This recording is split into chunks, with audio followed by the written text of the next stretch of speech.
Okay, so we're back with something that I've called the ongoing Shytax saga, which I started documenting this situation, oh man, a number of months ago, a long time ago, because these guns came to me.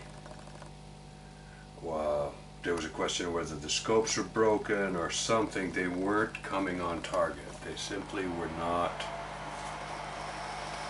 No good way to put it. One was pointing up in the air, one was pointing down. So I went through and redid.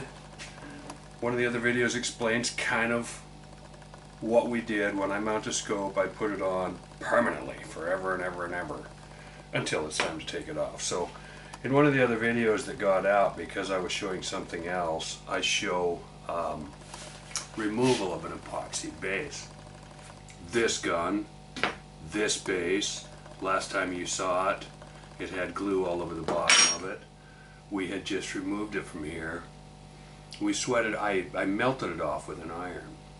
And I thought, you know, just in the interest of continuity, because it went up, because someone had a question about epoxying, I did a big epoxying tutorial here, I don't know, a while back when I was still playing music in the shop, before I'd ever released any of this.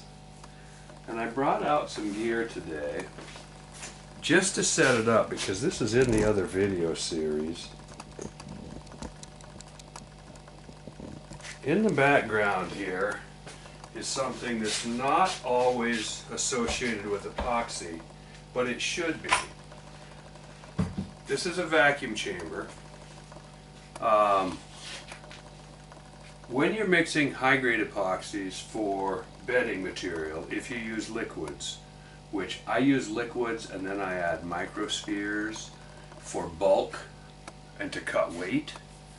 I add one of the fumed silicas like Cabosil or Aerosil to increase the thixotropic, or to give it thixotropic properties so that it doesn't run all over the place. And then an important thing is to have one of these for sucking the air out of the mix.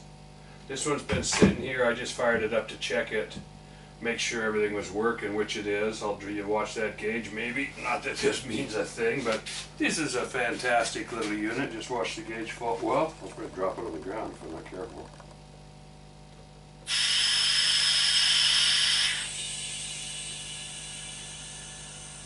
It's relieving like crazy. Bing, bonk, bonk. And it comes apart. It's that simple. Oddly enough, my generation didn't know anything about these. I don't know that they were, I mean, they were available in science labs and stuff, but I brought this thing home a year or two ago.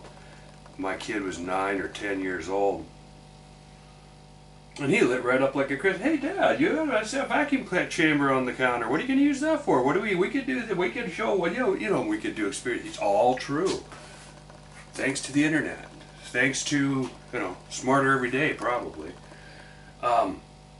This is kind of a known thing now. He knew exactly what it was. Totally cool. So proud. These are very, very valuable, though, for sucking the air out of epoxy. So go get yourself one. If you're going to do epoxy work, if you're going to do good epoxy work and not have a bunch of air voids in it, get yourself a chamber. Okay. So, we're not even going to show you anything about that today because this is really simple. But essentially what I had to do was mill some taper back into this guy. It's a long sordid story. These were 40 MOA rails. And one of them didn't work. One of them, it turns out, did. I milled them both flat. That was a mistake. But I want to show some of the things that are important to just slobber. When this one came to me, it was slobbered together. It had other problems other than the fact that the two barrels were pointed in different directions. One of them was pointed at least 40 MOA down or up from the other. Because one of the 40 MOA rails, you could not physically get the scope down. You couldn't get on target at anything under 300 yards. And it just went on to infinity, which this gun doesn't need. The other one, it turns out, which is this one, Oh, I get them confused. They came in, they were identical. I have records on all of them. I'm talking away here.